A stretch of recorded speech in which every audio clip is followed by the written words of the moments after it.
बंधुओं, आप सभी को पता है कि रक्षाबंधन का त्योहार कितना महत्वपूर्ण है। लेकिन क्या आप सभी जानते हैं कि ये त्योहार क्यों मनाया जाता है और कब से इस त्योहार का शुभारंभ हुआ है?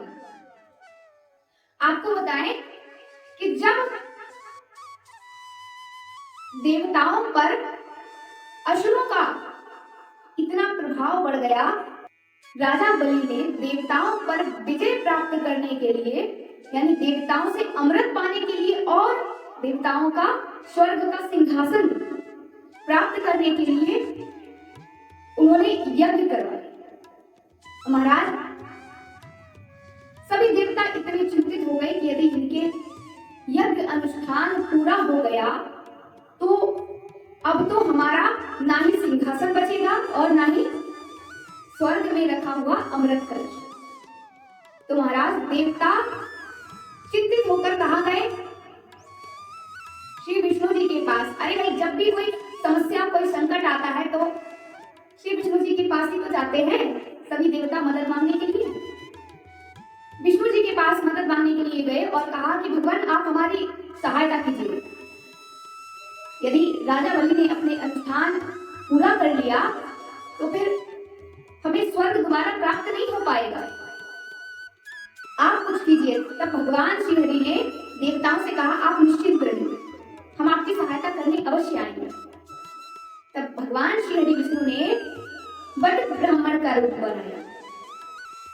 बटुक ब्राह्मण का सुंदर मनमोहक सा रूप बनाया और महाराज चले गए राजा बलि के यहाँ भिक्षा मांगने के लिए। अब भगवान ने अपना 52 अवतार लिया है। राजा बलि के द्वार पर खड़े हैं याचक बनकर। देखिए, ऐसा नहीं है कि हर समय एक सा होता है। अब देवताओं की सहायता करने के लिए भगवान स्वयं याचक बनकर गए हैं राजा बलि के। भगवान जब 52 भगवान के अवतार में राजा बलि के यहाँ भिक्षा मांगने के लिए गए तो राजा बलि ने उनसे भिक्षा में मांगने के लिए कहा कि आपकी जो इच्छा है आप मांग लीजिए। 52 भगवान ने कहा, राजन, हमें ज्यादा कुछ नहीं चाहिए, हम बड़े संतोषी ब्राह्मण हैं, हमें तो जो मिल जाए हम उतने में ही संतुष्ट रहते। फिर भी राजा बलि ने कहा, अरे नहीं ब्राह्मण जी, आप विप्र ब्राह्मण है, विप्र ब्राह्मण बालक है, आप जो कहेंगे मैं आपको दान में दूंगा, अवश्य दूंगा, आप मांग लीजिए।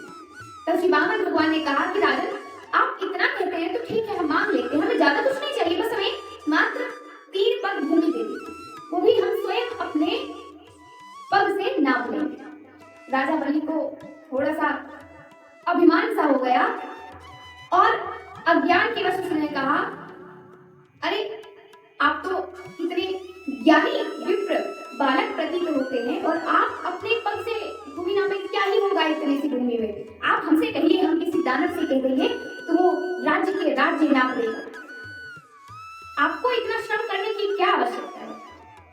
श्री ठाकुर जी ने कहा, 52 भगवान ने कहा, नहीं नहीं राजन, आप चिंता मत करिए, बस हम बड़े संतोषी ब्राह्मण हैं, हमने बताया ना, हम अपने आप से नाप लेंगे, आप परेशान मत होइए। राजा बलि ने कहा, ठीक है प्रभु, तो आप नाप लीजिए। संकल्प कराया है। राजा बलि ने संकल्प लिया और महाराज, अब तो 3 पग भूमि नापने के लिए श्री 52 भगवान ने अपना विराट स्वरूप लिया। जैसे ही अपना विराट स्वरूप लिया, राजा बलि ने दर्शन किए और महाराज एक पग में श्री 52 भगवान ने पूरे पाताल लोक को नाप लिया और दूसरे पग में पूरे ब्रह्मांड, पूरे सत्यलोक को नाप लिया। अब नापने के लिए कुछ शेष रहा नहीं इस ब्रह्मांड में। तब श्री 52 भगवान ने कहा, अरे राजन, आपने तो 3 पग भूमि देने का वचन दिया है, संकल्प लिया है, यदि 3 पग भूमि यानी तीसरा पग अभी रह गया है, अब मैं क्या नापूं, कहां पर नापूं? यदि ऐसा नहीं होगा तो आप मिथ्यावादी कहलाओगे और आप तो भक्त शिरोमणि प्रहलाद जी के पौत्र हो, तो फिर आपका मिथ्यावादी होना कहलाना पुण्य नहीं होगा। राजा बलि ने कहा, हे प्रभु, आप हमें धन्य करने के लिए हमारे द्वार पर याचक बनकर आए हैं और हमने जो संकल्प लिया है वो संकल्प पूरा अवश्य होगा। आपने अभी तक हमारा धन, जिसको आपने 2 पग में नापा है, लेकिन धन का स्वामी तो मैं हूं, मैं स्वयं हूं। अब आप 3रा पग मेरे मस्तक पर रखिए और मुझे स्वयं नाप दीजिए, जिससे मेरा संकल्प भी पूरा हो जाएगा और मैं मिथ्यावादी भी नहीं कहलाऊंगा। श्री वामन भगवान कहते हैं, हे राजन, आज आपने सिद्ध कर दिया कि आप भक्त शिरोमणि प्रहलाद जी के पौत्र हैं। क्यों? क्योंकि भाई प्रहलाद जी को तो भगवान ने अपनी गोद में उठाया था, भगवान ने अपना कर कमल प्रहलाद जी के शीश पर रखा था। लेकिन राजा बलि की आप चतुराई देखिए, राजा बलि ने भगवान से अपना उनका चरण कमल अपने मस्तक पर रखने के लिए कहा। भगवान ने राजा बलि के शीश पर अपना चरण कमल पर रखाया और संकल्प पूरा किया।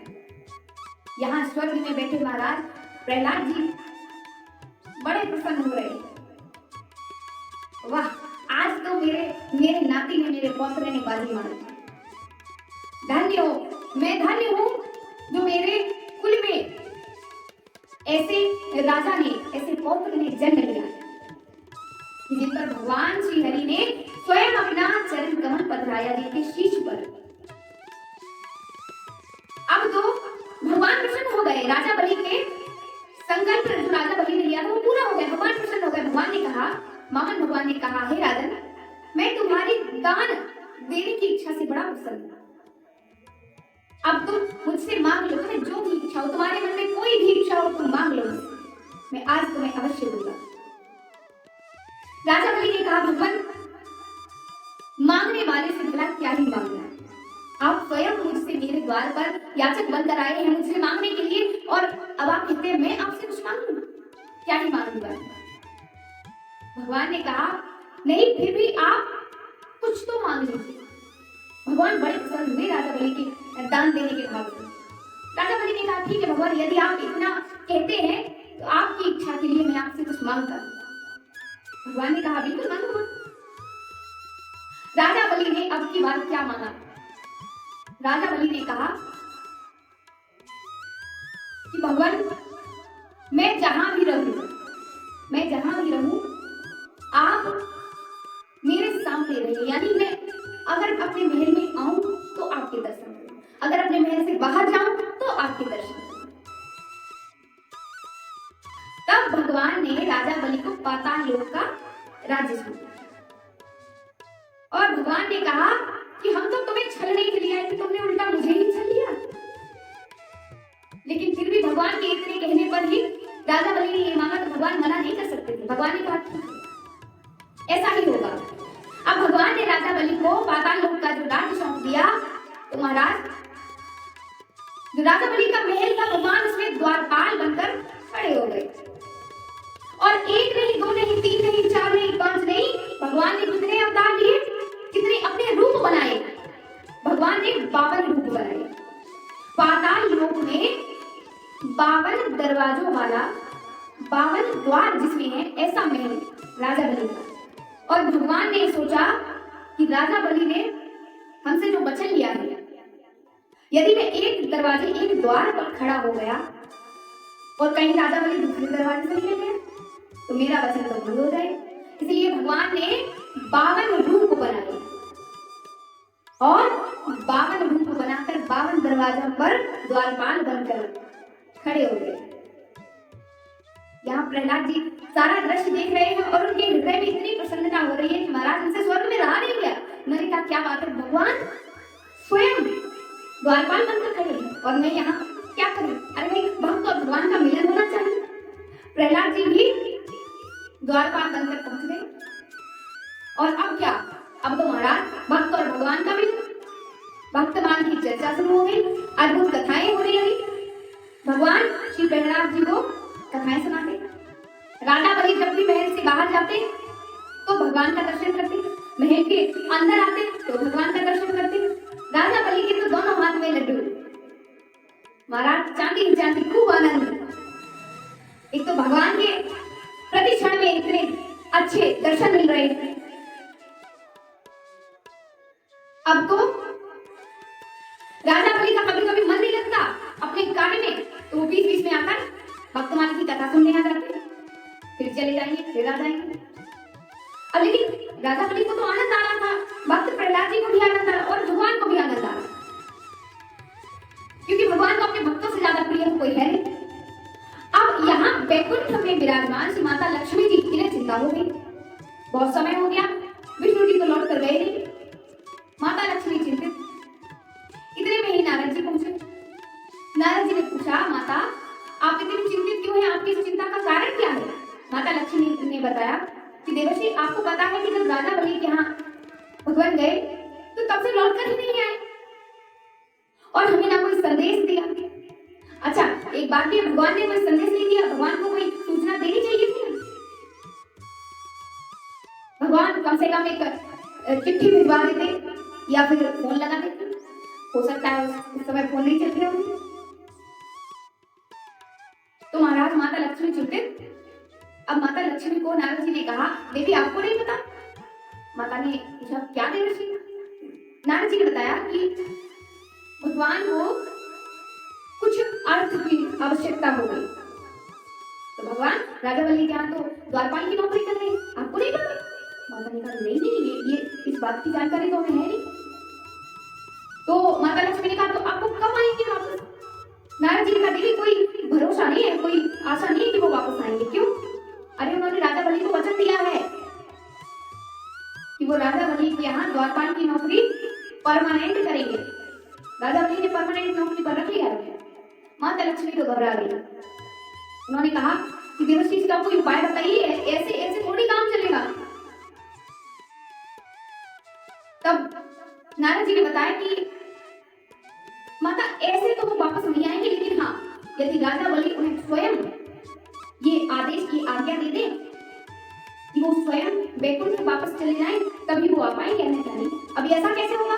नारद जी ने बताया कि देवी, राजा बलि से आपको ये वरदान मांगना होगा, आपको स्वयं ये वरदान मांगना होगा कि राजा बलि कह दे, तब जाकर भगवान बैकुंठ लोक में वापस आएंगे। माता लक्ष्मी ने पूछा, ऐसा हम क्या करें? तब नारद जी ने बताया कि आप एक काम कीजिए, आप राजा बलि को रक्षा सूत्र बांधिए, एक बहन के भाव से आप रक्षा सूत्र बांध दीजिए, और जब राजा बलि रक्षा सूत्र के धागे में बंध जाएंगे, तब फिर वो आपसे कुछ मांगने के लिए कहेंगे, तब आप अपने स्वामी को ही मांगेंगे। माता लक्ष्मी ने कहा, ठीक है। अब माता लक्ष्मी और वासुकी नाग पाताल लोक गए। माता लक्ष्मी ने एक नाग कन्या का रूप बनाया और वासुकी नाग बन गए रक्षासुर। माता लक्ष्मी गई और कहने लगी कि भैया, आपको राखी बांधने के लिए आई हैं, हमारा कोई भाई नहीं है, इसलिए हम आपको राखी बांधने के लिए आए। राजा बलि ने कहा, हाँ बहन, मेरी भी कलाई सुनी है, लाओ मुझे राखी बांधो। माता लक्ष्मी ने वासुकी नाग जो रक्षा सूत्र के रूप में बदल गए थे, माता लक्ष्मी ने रक्षा सूत्र राजा बलि के हाथ में बांध दिया। माता लक्ष्मी से राजा बलि ने कहा कि बहन, अब तुम उपहार स्वरूप कुछ मांग लो, जो तुम्हें चाहिए।